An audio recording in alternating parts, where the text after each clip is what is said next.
नमस्कार, मैं हूँ ज्योत्सना आर्य। आज आपसे बात करूँगी। अ, आज मैं रीडिंग बना रही हूँ एक्चुअली अपने एक मेरे इंस्टाग्राम फॉलोवर है राकेश जी, उनके लिए रीडिंग बना रही हूँ। काफ़ी समय से परेशान चल रहे हैं। तो राकेश जी, आपकी डेट ऑफ बर्थ के अनुसार जो आपका मूलांक है वो 4 है और जो आपकी वाइफ है उनका मूलांक है 5 और जो आपका भाग्यांक है वो है चांदनी जी का 8 है। और राकेश जी, आपका जो भाग्यांक है वो 5 है। 5 इज ऑलवेज रिप्रेजेंट चेंज। जो 5 दर्शाता है वो हमेशा ही चेंज को, मतलब बदलाव को, जीवन में बदलाव आना और उसको एक्सेप्टेंस में जो है प्रॉब्लम क्रिएट करना। लाइक आप जीवन में अगर आपके बदलाव आता है तो आप उस चीज़ को जल्दी से स्वीकार नहीं कर पाते। ये 5 वालों की सबसे बड़ी समस्या रहती है, जिसका जो लाइफ पाथ नंबर है वो 5 होता है।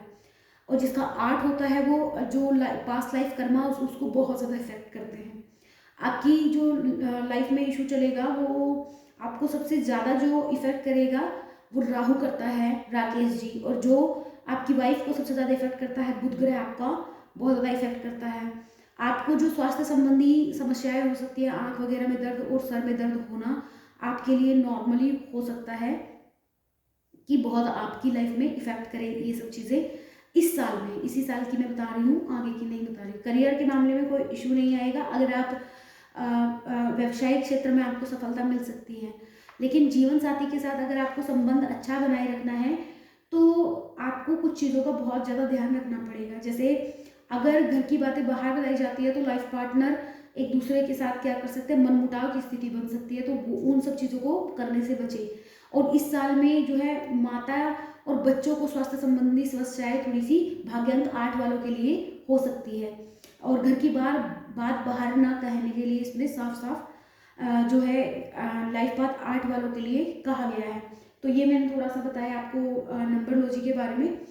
लेकिन राकेश जी बड़े ही सीधे हैं और उनको शायद ये सब समझ भी नहीं आए, लेकिन फिर भी कोशिश करी मैंने कि थोड़ा बहुत उनको समझाया जाए, क्योंकि ये सब चीज़ें उनकी लाइफ पे इफ़ेक्ट कर रही है और उसी उसी सब चीज़ों की वजह से चीज़ें खराब हो रही है। अब आ जाते हैं टैरो कार्ड रीडिंग पे। जो आने वाला समय होगा आपको सतर्क रहना है उन लोगों से जो आपकी पीठ पीछे आपके सामने तो कुछ और बात करते हैं, वो आपको अटका देते हैं जीवन में। वहाँ पे जहाँ पे आपको सक्सेस मिलने वाली होगी, आपकी सक्सेस से भी उन लोगों को इशू होता है और वो आपके सामने तो कुछ और बोलते हैं और उन्हीं उसी वजह से आपको परेशानी चल रही है। पैसों से रिलेटेड परेशानी चल रही है, घर गृहस्थी आपकी सही नहीं चल रही है। आपका विचार चल रहा है कि जो आपकी घर गृहस्थी है वो सही चले। वाइफ से रिलेटेड जो आपकी समस्या है वो अलग डायरेक्शन में जा रही है। आपका काम बनता बनता जो है रुक सकता है। उसके लिए आपको ये करना है कि जो आपकी सिचुएशन है उसमें आपको टॉक्सिक उन लोगों से जो आपको देख के खुश नहीं होते, उन लोगों से आपको दूरी बनाए रखनी है। ठीक है, ये तो मेरी एडवाइस थी आपके लिए। अब देख लेते हैं आपके सवाल का क्या आंसर है। लास्ट में बताऊंगी आपको कि राकेश जी ने मुझे बोला था कि मैम मुझे बहुत ज़्यादा कुछ समझ नहीं आता है, तो इसीलिए मैंने उनकी रीडिंग जितनी सिंपल रखी जा सके बर्थ चार्ट को भी उतना ही सिंपल रखा है। उनका सवाल था कि उनकी बीवी उनके बारे में क्या सोचती है। बहुत ही सीधे हैं वो, तो उनको नहीं, उन्होंने कहा मैम मुझे कुछ समझ नहीं आता है, बस मुझे अपने सवाल का आंसर जानना है और जो भी कार्य मुझे करना है वो करने के लिए रेडी है।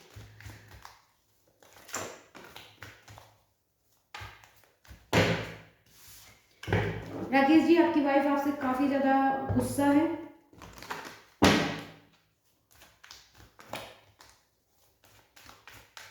कार्ड्स में भी वही आ रहा है सर, काफी ज्यादा गुस्सा है राकेश जी की वाइफ। वो चाहती हैं कि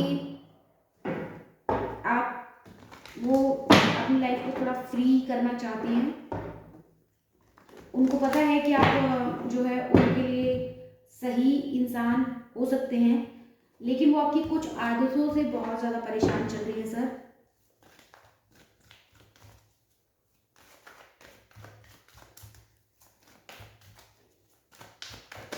thank you, thank you. Rakesh ji की वाइफ उनके लिए क्या सोचती है। वो चाहती हैं कि इस रिलेशनशिप को एक कुछ चांस देना चाहती हैं, लेकिन उनकी जो आपकी फैमिली में कुछ इशू आ रहे हैं, वो उस इशू की वजह से बहुत ज़्यादा परेशान है। हो सकता है कि उनकी फैमिली में भी इशू आ रहा है। आपकी जो 2 लोगों की फैमिली है उसमें आपने ऑलरेडी मुझे बताया कि आपके बच्चे भी इन्वॉल्व हैं, लेकिन आपके लिए आपको ज़रूरी है कि आप अपने पार्टनर से, अगर आपने कोई गलती की है तो उसके लिए सॉरी बोल दीजिए, और अगर आपने कोई सामने वाले ने कोई गलती की है तो आप उससे बैठ के बात करके उस चीज़ को समझाएंगे तो चीज़ें सॉल्व होने के चांसेस हैं। कुछ चीज़ें आपने उनसे छुपाई हैं जिसका उनको बहुत ज़्यादा बुरा लगा है। आपको एक दूसरे से बात करनी चाहिए, और बात को शेयर करना और उनको बताना, वो उनके लिए बहुत इम्पोर्टेंट है। अ, वो आपके लिए अच्छा सोचती है, उनको आपके साथ बिताया हुआ समय याद है और वो अच्छा उनको लगता है सोचकर। परंतु कुछ चीज़ें हैं जो वो कभी भी नहीं, वो मतलब आपको उस चीज़ के लिए माफ़ ही नहीं कर पा रही है सर। उनको लगता है कि आपकी लाइफ में जो आप लोगों की लाइफ में जो इशू आया है उसका रीज़न आप है। आपने उनसे कुछ चीज़ें छुपाई है जिनको उनको बहुत ज़्यादा हर्ट हुआ है। ट्रस्ट आपने उनका तोड़ा है, विश्वास उनका तोड़ा है, ठीक है। वो, अगर आप ये सोचते हैं कि वो आपके बारे में क्या सोचती है, आपका सवाल था, तो वो आपसे बहुत प्यार करती हैं और वो इस रिलेशनशिप को एक चांस तो देना चाहती है, लेकिन वो आप पे ट्रस्ट नहीं कर पा रही है सर। हो सकता है कि आपको कोई लत हो, मतलब शराब की, या फिर जो भी आपकी लत है उससे भी वो बड़ी परेशान है।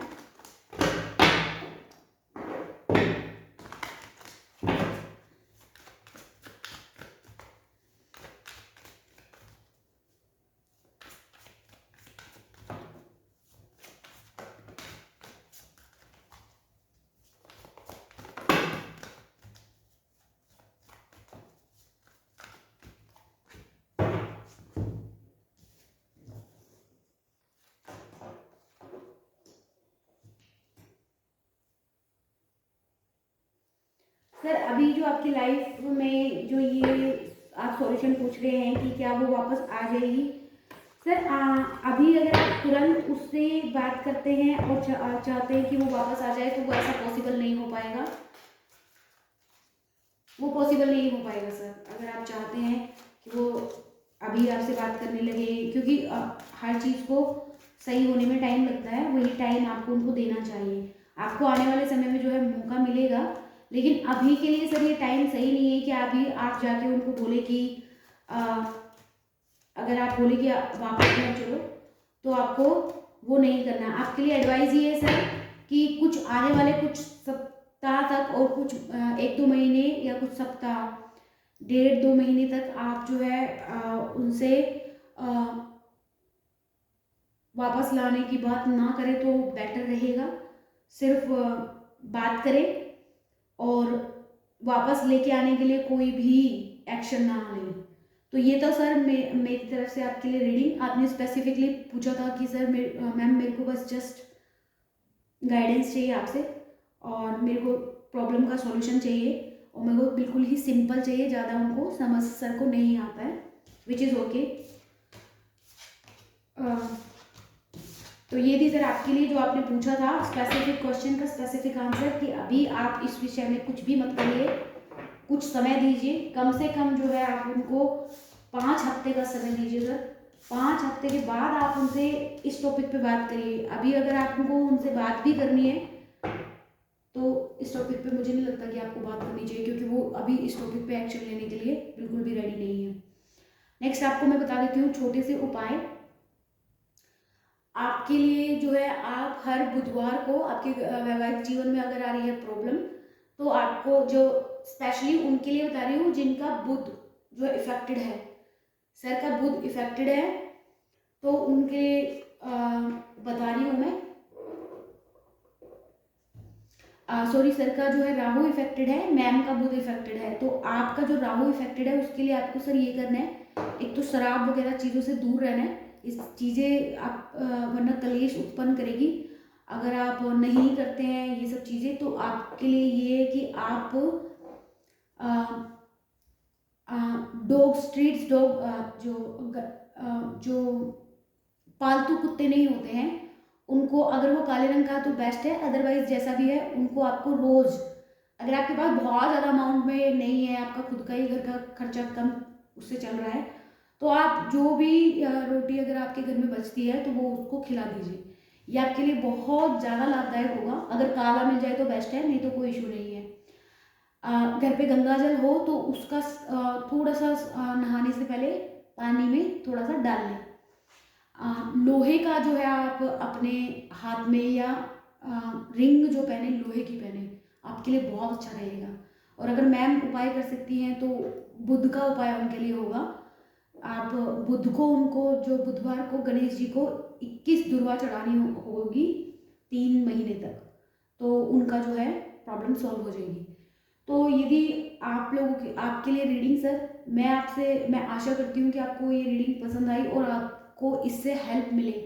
मेरा ओनली मोटिव ये था कि आपको इस रीडिंग से हेल्प मिलनी चाहिए, और मैंने इसको जितने इजी शब्दों में बनाने की कोशिश की। ज़्यादा नंबरोलॉजी के बारे में इसीलिए मैंने बात नहीं की क्योंकि मुझे पता था कि सर को ने बोला है कि बिल्कुल इजी मैम, मैं ज़्यादा समझ भी नहीं पाऊँगा, मुझे सिर्फ सॉल्यूशन चाहिए, तो सिर्फ सॉल्यूशन के रिगार्डिंग ही मैंने बात की। तो सर ये सब आपको उपाय करने हैं। मैम को अभी आप अकेला छोड़ दीजिए। थैंक यू आपके टाइम के लिए।